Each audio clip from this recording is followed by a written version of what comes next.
Soviet ইউনিয়নের পতন ছিল মানব ইতিহাসের অন্যতম নাটকীয় গভীর প্রভাব ফেলা ঘটনা। দীর্ঘদিন ধরে বিশ্বের অন্যতম বৃহৎ ও শক্তিশালী রাষ্ট্র হিসেবে পরিচিত এই দেশটি হঠাৎ ভেঙে পড়ে, যা বৈশ্বিক রাজনীতিতে এক বিশাল পরিবর্তন আনে।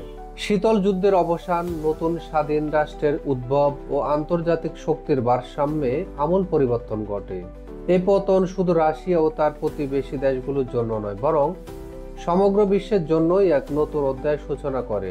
সোভিয়েত ইউনিয়নের পতনের ফলে অর্থনৈতিক, সামাজিক ও সাংস্কৃতিক ক্ষেত্রে ব্যাপক পরিবর্তন লক্ষ্য করা যায়। এই ঘটনাটি আজও ইতিহাসবিদ ও বিশ্লেষকদের কাছে গবেষণার গুরুত্বপূর্ণ বিষয়। সোভিয়েত ইউনিয়ন 20 শতকের অন্যতম প্রধান পরাশক্তি হিসেবে আত্মপ্রকাশ করেছিল। প্রথম বিশ্বযুদ্ধ ও বলশেভিক বিপ্লবের পর সামাজিক, তান্ত্রিক, অর্থনীতি ও কেন্দ্রীয় পরিকল্পনার মাধ্যমে দেশটির দ্রুত শিল্পায়ন ও সামরিক শক্তি বৃদ্ধি করে। বিশাল প্রাকৃতিক সম্পদ, বিশাল জনসংখ্যা এবং কঠোর রাজনৈতিক নিয়ন্ত্রণ সোভিয়েত ইউনিয়নের শক্তির ভিত্তি গড়ে তোলে। দ্বিতীয় বিশ্বযুদ্ধে বিজয়ী মিত্র শক্তি হিসাবে তার অবস্থান আরও সুদৃঢ় হয়। শিক্ষা, বিজ্ঞান ও প্রযুক্তিতে ব্যাপক বিনিয়োগ দেশটিকে বিশ্ব মঞ্চে প্রতিযোগিতামূলক করে তোলে। এছাড়া পূর্ব ইউরোপের প্রভাব বিস্তার এবং সামরিক জোট গঠনের মাধ্যমে সোভিয়েত ইউনিয়ন দীর্ঘদিন ধরে তার ক্ষমতা ধরে রাখতে সক্ষম হয়। কেন্দ্রীয়কৃত অর্থনৈতিক ব্যবস্থার সূচনা সোভিয়েত ইউনিয়নের দ্রুত শিল্পায়নে ও যুদ্ধকালীন সাফল্যের জন্য গুরুত্বপূর্ণ ভূমিকা রেখেছিল। এই ব্যবস্থার মাধ্যমে সরকার উৎপাদন ও সম্পদের বন্টন সরাসরি নিয়ন্ত্রণ করত, যার ফলে বৃহৎ শিল্প প্রকল্প ও সামরিক প্রস্তুতি দ্রুত বাস্তবায়ন সম্ভব হয়। তবে সময়ের সাথে সাথে এই কেন্দ্রীভূত নিয়ন্ত্রণে নানা অদক্ষতা দেখা দেয়। উৎপাদন পরিকল্পনার সীমাবদ্ধতা, তথ্যের ঘাটতি এবং উদ্ভাবনের অভাবের কারণে অর্থনীতিতে স্থায়ী ঘাটতি ও পণ্যের সংকট সৃষ্টি হয়।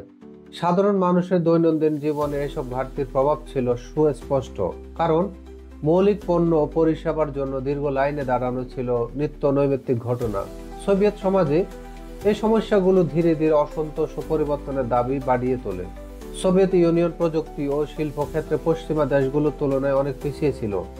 উদ্ভাবন ও নতুন প্রযুক্তি গ্রহণে সীমাবদ্ধতা ছিল, কারণ কেন্দ্রীয় পরিকল্পিত অর্থনীতি প্রায়শ ঝুঁকি নিতে বা নতুন ধারণা বাস্তবায়নে উৎসাহিত দিত না।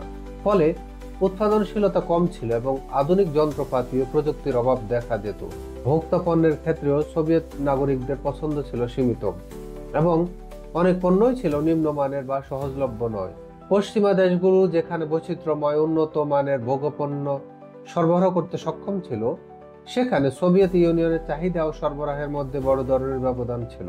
এই প্রযুক্তি ও শিল্পগত পশ্চাৎপদতা সোভিয়েত অর্থনীতির সামগ্রিক অগ্রগতিকে বাধাগ্রস্ত করেছিল। সোভিয়েত ইউনিয়নের জন্য রাজনৈতিক কাঠামো ছিল একদলীয় শাসনের উপর ভিত্তি করে।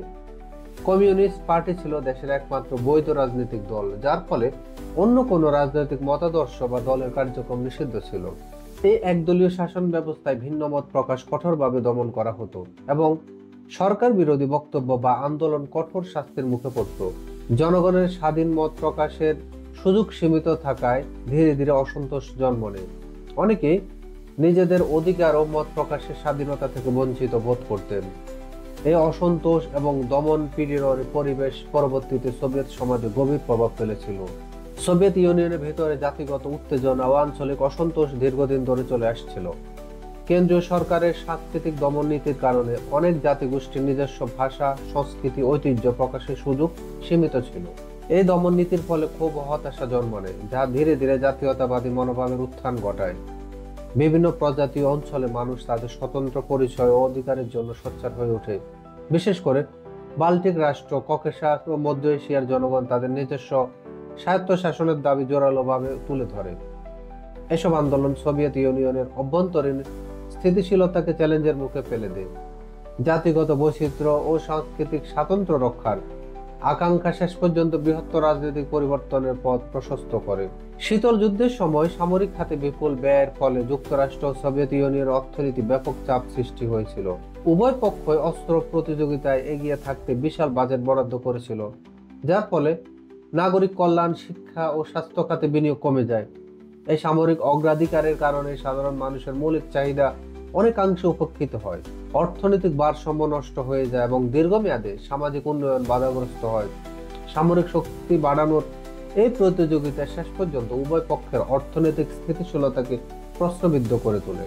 সোভিয়েত ইউনিয়ন বৈশ্বিক প্রভাব বিস্তারের লক্ষ্যে বিভিন্ন দেশে ব্যাপক পরিমাণে বিদেশি সহায়তা প্রদান করেছিল। আফ্রিকা, এশিয়া ও লাতিন আমেরিকার অনেক উন্নয়নশীল রাষ্ট্রে অর্থনৈতিক ও সামরিক সহায়তা পাঠানো হয়। এই নীতির মাধ্যমে আন্তর্জাতিক অঙ্গনে নিজেদের শক্তিশালী মিত্র গড়ে তোলার চেষ্টা করা হয়েছিল।